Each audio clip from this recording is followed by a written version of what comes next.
Imagine a movie theater in the middle of nowhere. New Mexico desert, September 1945. The war in Europe ended months ago, but here, hundreds of German prisoners sit in the dark, mesmerized by gunfights and horses thundering across a western landscape they've never seen. They're laughing, cheering, forgetting for just a moment that they're thousands of miles from a home that may no longer exist. But one man in that audience isn't paying attention to the screen. Georg Gaertner's eyes keep darting to his watch. His heart is racing. He's calculated it down to the second. In less than 20 minutes, a westbound freight will reduce speed at the bend beyond the fence. That curve, that moment, that's his window. 3 weeks of preparation have led to this. While everyone else gets lost in Hollywood's version of America, Gaertner is about to chase the real thing. He's about to escape. But here's the twist that makes this unlike any other wartime breakout. Georg Gaertner didn't want freedom. He already had that in the camp. What he wanted was to stay in America. Because going back to Germany meant walking into a nightmare far worse than any prison camp. This is the story of a soldier who fell in love with his captor's country, a man who discovered that defeat could look like deliverance, and who would vanish into American society for 40 years, becoming someone completely new while the FBI searched for someone who no longer existed.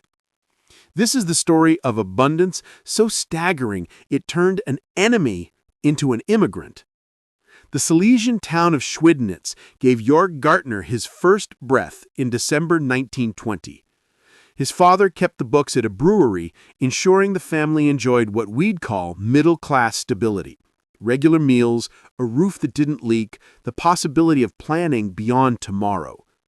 Languages came naturally to the boy. While his classmates struggled with conjugations, Georg devoured English and French vocabulary like they were adventure novels. Nobody knew it then, but this gift for words would save his life more than once. 1939 arrived with sirens and speeches. Georg was 19 when he volunteered, convinced, like millions of others, that Germany's resurrection had finally come. The propaganda wrapped itself around young minds like fog. The fatherland would reclaim its destiny. The humiliation of Versailles would be avenged. The Reich would stand eternal. The 10th Panzer Division welcomed him. Spring 1940 sent him roaring through France, part of a mechanized wave that conquered a nation in weeks. Paris fell. The Channel beckoned. Every assumption the propaganda had planted seemed to bloom into truth. German arms were unstoppable. Allied resistance was theatrical. But Africa would teach him different lessons. February 1941 brought Georg to Tripoli on a transport reeking of oil and vomit. Rommel's Afrika Korps needed bodies, and the desert needed to break them in. Within weeks, every romantic notion about warfare evaporated in 120-degree heat. The British Empire threw its full weight against 2 German divisions, while Georg and his comrades nursed a single canteen through endless days. Captured enemy positions revealed stockpiles of fruit tins, tobacco, chocolate, spirits, luxuries that told a story German newspapers refused to print. The numbers couldn't lie. One Tiger tank guzzled more fuel driving 100 kilometers than some German trucks saw in a month. Rommel's entire supply allocation for a 30-day period wouldn't have lasted Patton a long weekend. Soldiers cracked bitter jokes about fighting with baling wire and prayers, while the enemy rolled in American steel. Georg earned his sergeant stripes leading reconnaissance patrols for the 164th Light Division, probing enemy positions before the main force attacked. At El Alamein in October 42, Georg watched Montgomery's guns light up the night. 1,000 artillery pieces singing in unison. The first volley alone launched more shells than the entire Afrika Korps could fire in a week. The math was brutal. German batteries got 10 rounds per gun daily. The British seemed to have forgotten what rationing meant. Retreat became a death march measured in empty fuel tanks and abandoned equipment. The Luftwaffe vanished from the sky. Allied planes owned the air so completely, the German soldiers moved only at night, scurrying like insects avoiding the light. By January 43, Tunisia had become a trap. American forces landing behind them sealed the pocket. The end wasn't coming, it had already arrived. May 43, an olive grove outside Tunis, smelling of dust and defeat. Georg's unit, which once over 100 strong, had shrunk to 17 hollow-eyed survivors. The ammunition was gone. The vehicles were silent, empty hulks. Hope had left weeks ago. When British infantry surrounded their position, Georg tied his undershirt to a rifle and raised it high. The British seemed uncomfortable accepting surrender from skeletons wearing German uniforms. They offered cigarettes and chocolate, treating ghosts like unfortunate fellow soldiers rather than enemies. The temporary camp outside Matur introduced Georg to something that contradicted everything he thought he knew about military organization. American efficiency that bordered on the supernatural. 2 days. That's all it took to erect a tent city for 30,000 prisoners, complete with medical facilities, cooking operations, and sanitation that actually worked. Each man got photographed, printed, and tagged with assembly line precision. Then came the revelation that would change everything. The food wasn't just adequate, it was embarrassing. Sea rations that American soldiers grumbled about looked like festival feasts to men who survived on hardtack and canned fish. Beef, coffee, real chocolate, cigarettes by the pack. Georg watched guards throw away half-finished meals without a thought. Meals that could have kept his old unit alive for days. He mentioned it to a guard from Iowa. The kid just shrugged like it was the most natural thing in the world. "We've got mountains of this stuff, Fritz. Don't even worry about it." That casual abundance planted a seed that would grow into an impossible decision.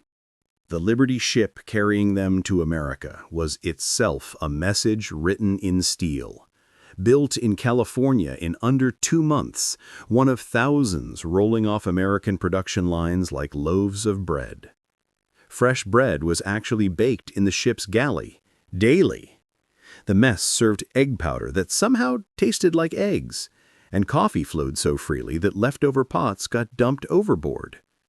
Georg's English earned him administrative duties, which granted access to the bridge. There he saw radar screens tracking invisible ships beyond the horizon, technology Germany had barely dreamed of implementing. The medical bay stocked medicines German field hospitals hadn't seen since the war's early days. Penicillin, the miracle drug, got distributed as casually as aspirin. But the waste haunted him most. Sailors discarded magazines after a single reading. They pitched barely scuffed shoes overboard.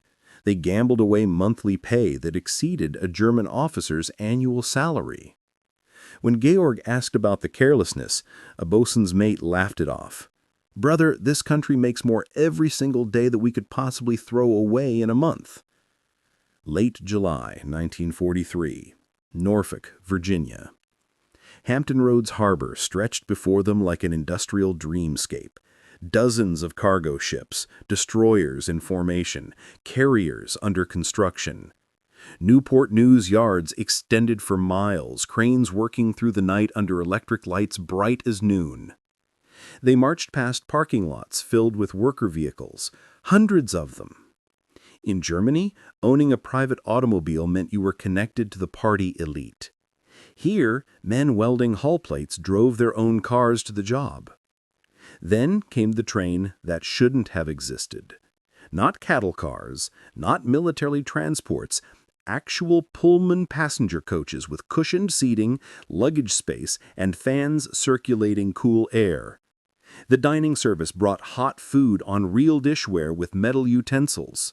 German officers didn't travel this well. Georg pressed against the window as Virginia rolled past, revealing an America that Nazi propaganda had insisted was impossible.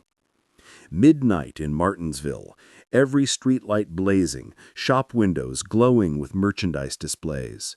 Roanoke's rail operations lit up like daylight while European cities cowered in darkness. Where blackout regulations had plunged German cities into medieval night, American towns wasted illumination like they were trying to outshine the stars. Through Kentucky coal country, a single freight train stretched beyond counting. Georg stopped at 147 cars, each hauling tons of coal behind locomotives that made European engines look like toys. Louisville's rubber facilities produced more synthetic material in a year than Germany managed at peak capacity. The same processes German chemists had pioneered, but scaled to dimensions that defied imagination. St. Louis bridged the Mississippi while barges below carried enough grain to feed a German city for years. Missouri farmland extended to the horizon, every homestead electrified, motorized, connected. 4 days of this. 4 days of witnessing plenty so vast it seemed like a conjuring trick. Camp Hearn materialized from Texas prairie in 4 months. 840 acres holding nearly 5,000 German prisoners in barracks that featured electricity, indoor plumbing, and hot showers. The daily calorie count hit 3,000 or more. Meat, vegetables, fresh bread, butter, milk, coffee without rationing. German civilians surviving on 1,000 calories wouldn't see such abundance until the next decade. Kitchen waste exceeded what entire villages consumed. Georg's language skills landed him in camp administration, where supply manifests told their own story. Weekly deliveries of tens of thousands of pounds of beef, thousands of bread loaves, thousands of gallons of milk, vegetable shipments measured in tons. By autumn, labor shortages pushed POWs into agricultural work. Georg's crew traveled to cotton farms without blindfolds or restrictions, experiencing Texas through open truck beds. Jim Morrison's farm covered 2,000 acres. He met them in workers' clothes, driving a truck that cost more than Georg's father had earned in his entire life. The equipment, tractors, harvesters, mechanical pickers, replaced dozens of human workers.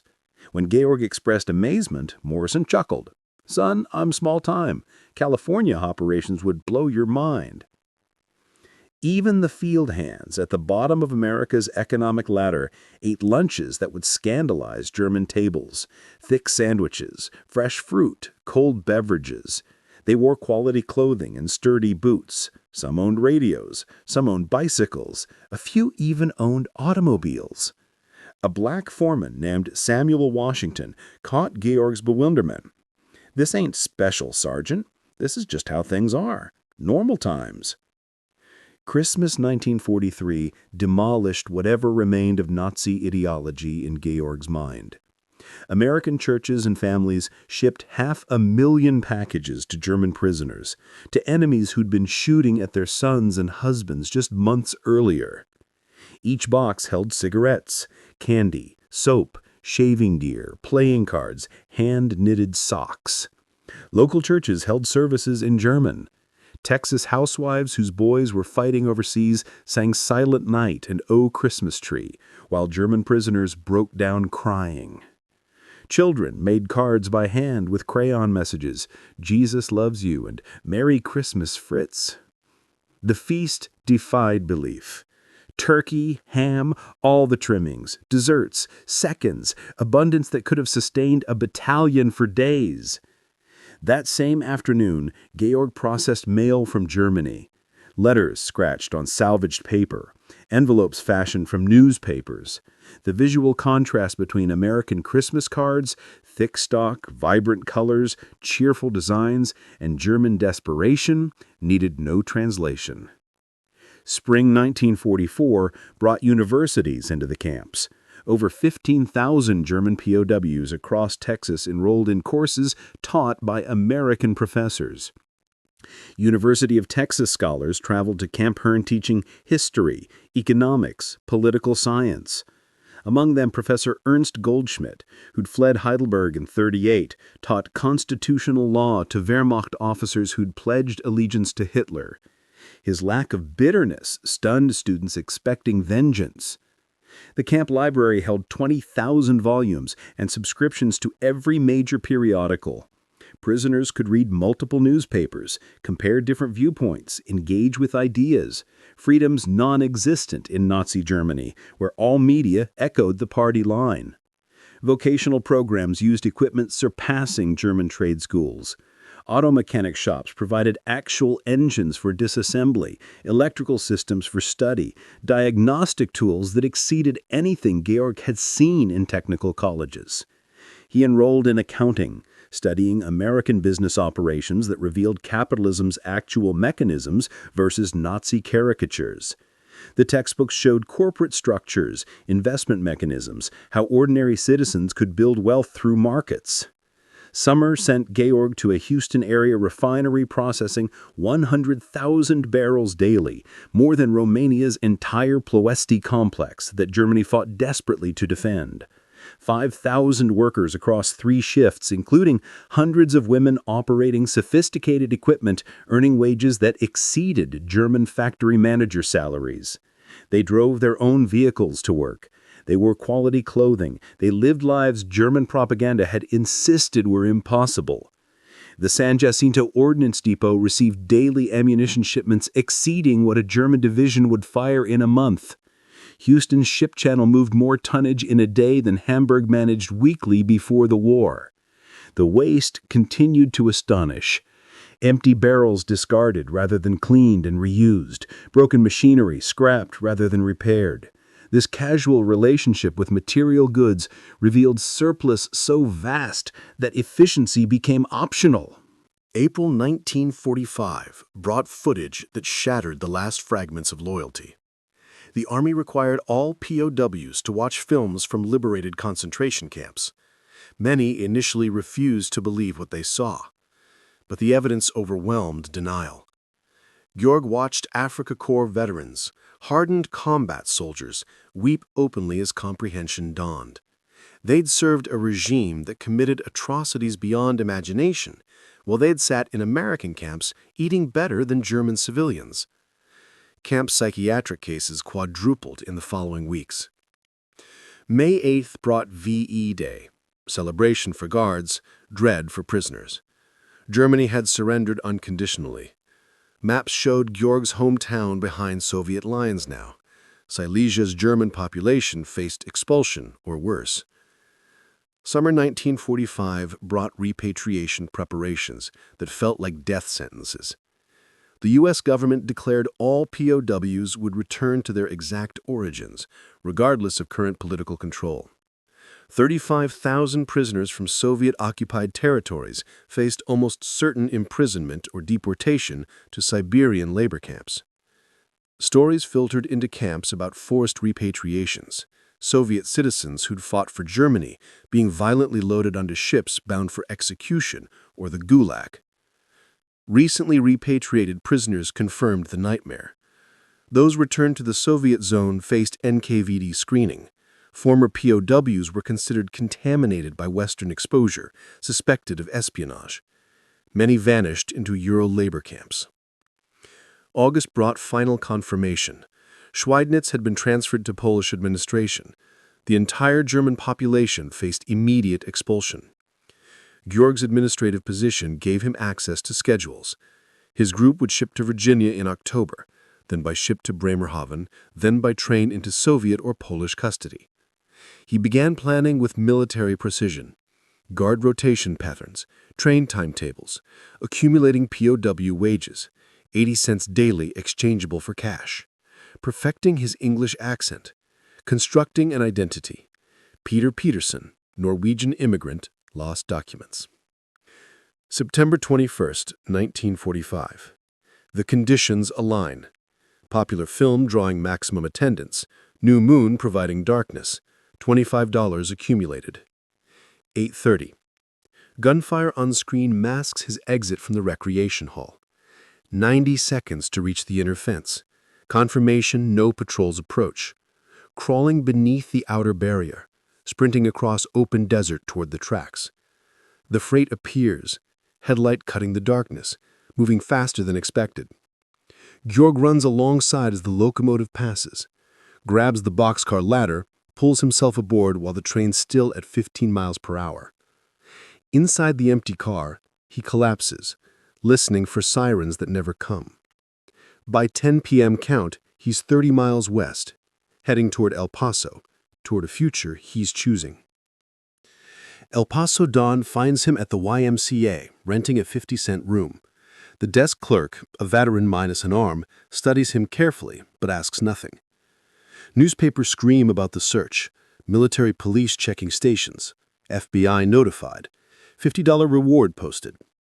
A second-hand shop trades his jacket for migrant worker clothing, denim, cotton, worn boots. Instant transformation into one of thousands of itinerant laborers.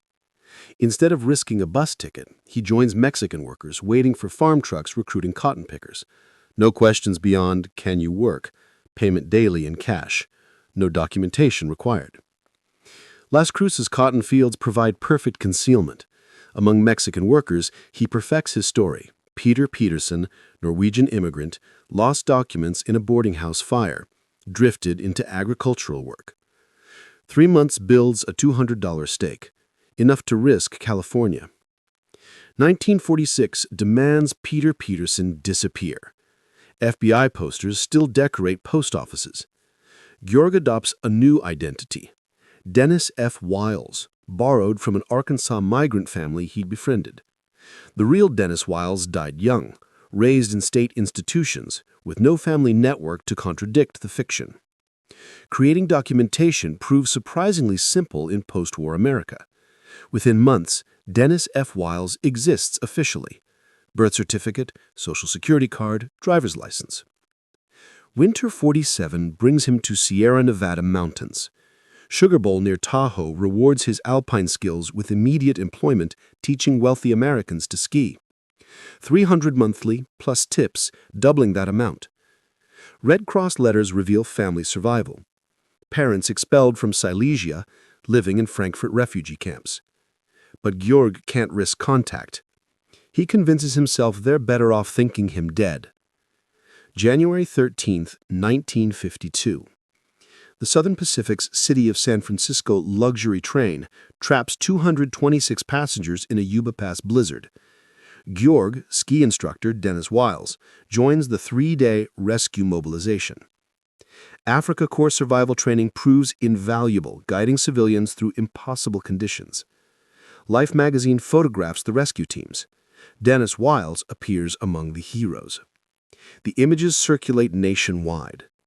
The escaped POW hides in plain sight as an American rescue worker. His photograph shares space with FBI wanted posters seeking him. Nobody connects the dots. 1954 brings warmer climates. La Jolla, California welcomes his tennis skills at exclusive clubs. $500 monthly teaching actors and executives. Wooden racket limitations frustrate him. He designs an aluminum frame, lighter, stronger. But patent applications risk background investigations.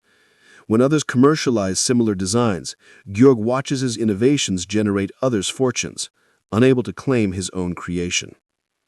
La Jolla Beach and Tennis Club introduces him to Jean Clark, a widow with 2 young children.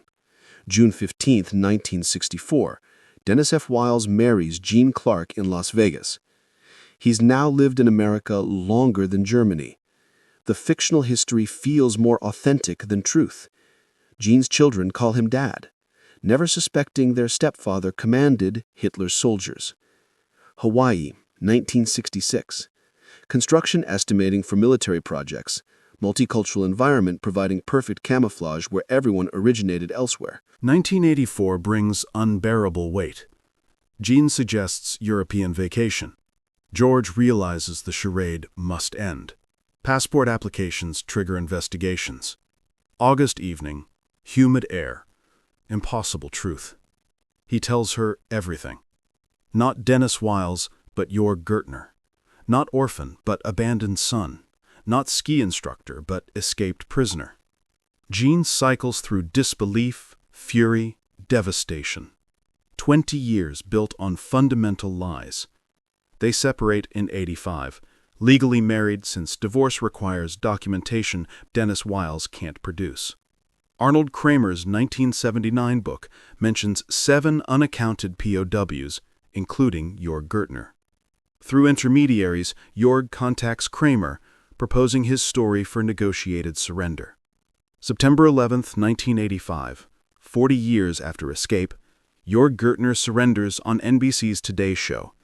Bryant Gumbel interviews him before millions. The last escaped POW ends 4 decades running. Government response reveals bureaucratic confusion. FBI indifferent in prosecuting 65-year-old man for 40-year-old escape. INS uncertain of status. Not illegal immigrants since America brought him. Not deportable since his Germany no longer exists. Legal proceedings drag through years. 1990 brings special legislation granting permanent residency. November 2019, age 88, he finally becomes an American citizen in Denver. Georg Gaertner spent final years in Loveland, Colorado, living quietly. Occasional interviews expressing gratitude and regret. 2012 brought final German return, visiting his Hamburg sister. The prosperous, modern nation bore no resemblance to the ruins he'd fled. January 30th, 2013, Loveland, Colorado. His death certificate lists both names, Georg Gaertner and Dennis F. Wiles, acknowledging 67 years of dual existence. 425,000 Axis POWs held in America. 2,200 attempted escape, 0.5%. These prisoners experienced America Nazi propaganda declared impossible. A nation fighting globally while maintaining civilian abundance exceeding pre-war prosperity. The contrast was extreme enough that most prisoners didn't want to leave. They returned as unwitting democracy ambassadors, helping build the Federal Republic along American principles. But Georg Gaertner found the contrast unbridgeable.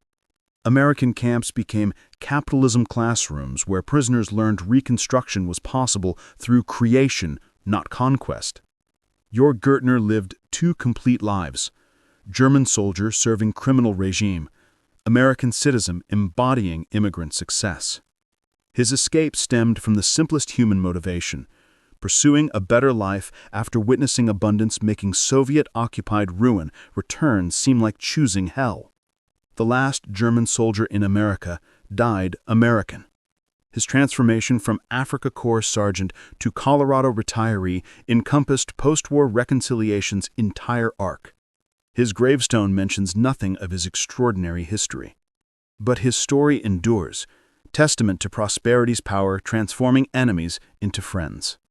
Georg Gaertner ran not just from Camp Hearn, but from history itself, finding refuge in a nation wealthy enough to forget his past and generous enough to grant his future.